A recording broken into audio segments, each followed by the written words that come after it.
Hello students, twelfth commerce business studies के अंदर हम डिस्कस कर रहे हैं हमारा चैप्टर नंबर 8 जिसका नाम है एडवर्टाइजमेंट। और लास्ट लेक्चर में इसमें हमने टेक्निक्स ऑफ एडवर्टाइजमेंट के बारे में डिस्कशन किया था।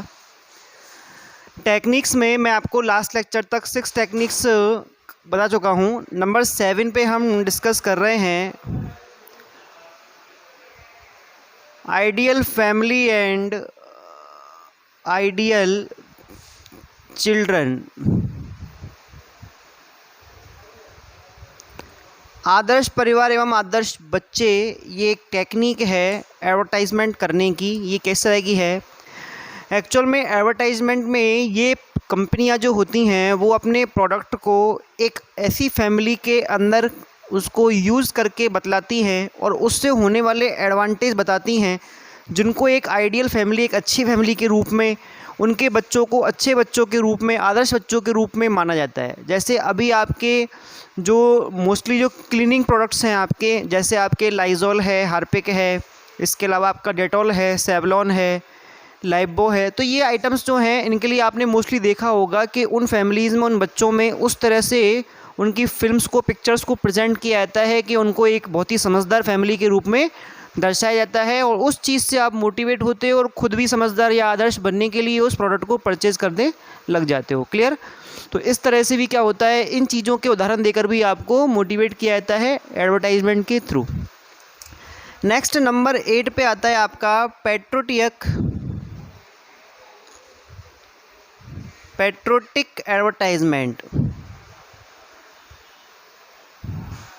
पैट्रियोटिक एडवर्टाइजमेंट को देशभक्ति विज्ञापन कहते हैं। देशभक्ति विज्ञापन। इस मेथड में क्या होता है, इसमें कंपनी जो होती है वो कंपनी ये कहती है कि भाई हम अपने प्रोडक्ट की सेलिंग का एक फ़िक्स परसेंटेज नेशन के डेवलपमेंट के लिए देते हैं।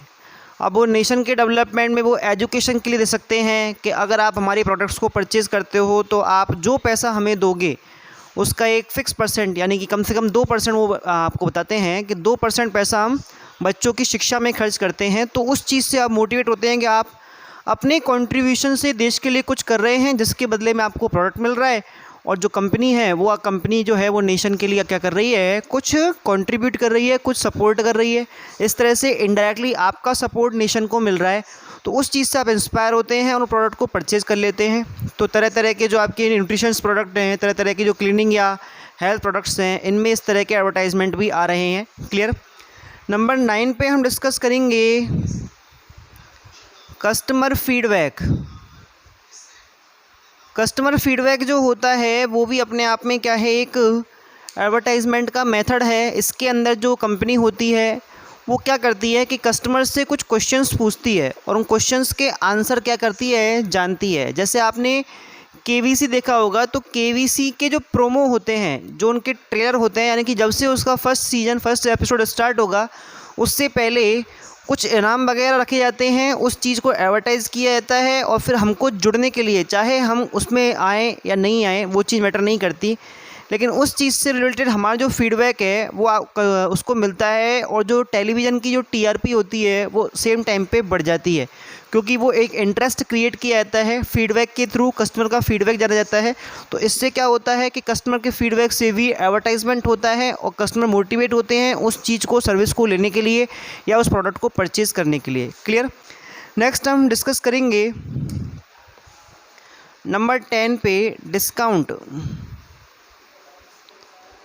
देखो, डिस्काउंट का मतलब होता है छूट, और किसी भी ऑर्गेनाइजेशन में अगर मान लो किसी एडवर्टाइजमेंट को डायरेक्ट छूट के साथ प्रेजेंट किया जाए तो वो ज़्यादा इफ़ेक्टिव रहता है। मैं आपको सेल्स प्रमोशन में ये चीज़ बता चुका हूँ कि एक तो आता है सिंपल एडवर्टाइजमेंट और एक आता है जिसमें आपको कोई डिस्काउंट दिया जाता है, तो उस चीज़ का एक अलग ही क्या पड़ता है, एक इंस्पायर होता है कस्टमर उस चीज़ से, और यहाँ पे जो इसका इफ़ेक्ट है वो ज़्यादा पड़ेगा, कस्टमर उस एडवर्टाइजमेंट को ज़्यादा अच्छे ढंग से देखेगा।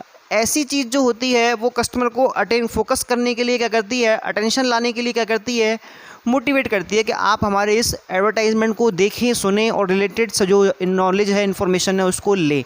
तो हो सकता है जो कस्टमर है वो चीज़ से क्या हो, इंस्पायर हो और वो उस चीज़ को, प्रोडक्ट को परचेज़ कर ले। जैसे आप देखते हैं ढेर सारे क्लब्स वगैरह होते हैं, उन क्लब्स में जब आप मेंबरशिप लेते हैं तो मेंबरशिप लेने पे आपको 1 साल 2 साल तक के लिए उस क्लब से मिलने वाली फैसिलिटीज़ जो होती हैं वो फ्री ऑफ कॉस्ट दी जाती हैं। तो ये जो आपको फ्री ऑफ कॉस्ट फैसिलिटीज़ दी जा रही हैं, ये आपको क्या करती हैं, मोटिवेट करती हैं कि आप उस क्लब से जुड़ें। तो इससे क्या होता है, एडवर्टाइजमेंट उनका अच्छा रहता है, एक अच्छा इम्पैक्ट पड़ता है कस्टमर के माइंड पर। क्लियर। और लास्ट में हमारा जो आपका सबसे इम्पोर्टेंट टेक्निक आता है वो आता है सरोगेट एडवर्टाइजमेंट। सरोगेट एडवर्टाइजमेंट को सरोगेट विज्ञापन बोलते हैं। आपने सरोगेट मदर के बारे में सुना होगा। देखो क्या होता है, जब किसी कपल के बच्चे नहीं हो पाते हैं, कोई हार्मोनल प्रॉब्लम हो सकती है, तो वहाँ पर किसी एक कपल के बच्चे को कोई दूसरी एक लेडी क्या करती है, अपने गर्भ में रखती है, जन्म देती है, तो उसको हम सरोगेट मदर कहते हैं, उसको सरोगेसी कहते हैं। तो यानी कि आप खुद अपने प्रोडक्ट को एडवर्टाइज़ ना करके किसी दूसरे प्रोडक्ट के नाम से अपनी इमेज मार्केट में बना के रखे हुए हो, तो उसको आप क्या कहते हैं, सरोगेट एडवर्टाइजमेंट कहते हैं। एक्चुअल में होता क्या है कि कुछ कंपनियां ऐसी हैं जिनके प्रोडक्ट्स को, या कुछ प्रोडक्ट्स ऐसे हैं जिनको पब्लिकली एडवर्टाइज़ नहीं किया जा सकता। जैसे आपके बीड़ी सिगरेट वगैरह को एडवर्टाइज़ नहीं किया सकता, जैसे आपके शराब को, अल्कोहल को, वाइन को, बियर को, इन चीज़ों को हम क्या नहीं कर सकते, एडवर्टाइज़ नहीं कर सकते। कभी आपने नहीं सुना होगा इनके बारे में। तो आपने सुना होगा कि जो कंपनियां हैं, जैसे बैक पाइपर है, इंपीरियल ब्लू है और मैकडॉवेल्स नंबर 1 है, ये कंपनियां अपने क्या करती हैं, जो म्यूजिक सीडीज़ के नाम से या सोडा के नाम से क्या करती हैं, अपने एडवर्टाइजमेंट करती हैं। वो कभी भी वाइन का, अल्कोहल का एडवर्टाइजमेंट नहीं करती। तो ये उन्होंने क्या किया, अपने प्रोडक्ट को, जो उनका एक्चुअल प्रोडक्ट है, उसकी जगह पे उनको दूसरे प्रोडक्ट को क्या करना पड़ा, सहारा लेना पड़ा, और उससे आप अपने नाम को मार्केट में क्या कर रहे हो, प्रेजेंट कर रहे हो। तो इसको हम सरोगेट एडवर्टाइजमेंट कहते हैं। क्लियर। तो इस तरह से आपके यहाँ पर ये 11 नंबर का आपका क्या था, टेक्निक था एडवर्टाइजमेंट का। और ये आपका लास्ट टॉपिक था एडवर्टाइजमेंट में, टेक्निक ऑफ एडवर्टाइजमेंट। और इसी के साथ आपका चैप्टर नंबर 8 कंप्लीट हो गया है 12th कॉमर्स में।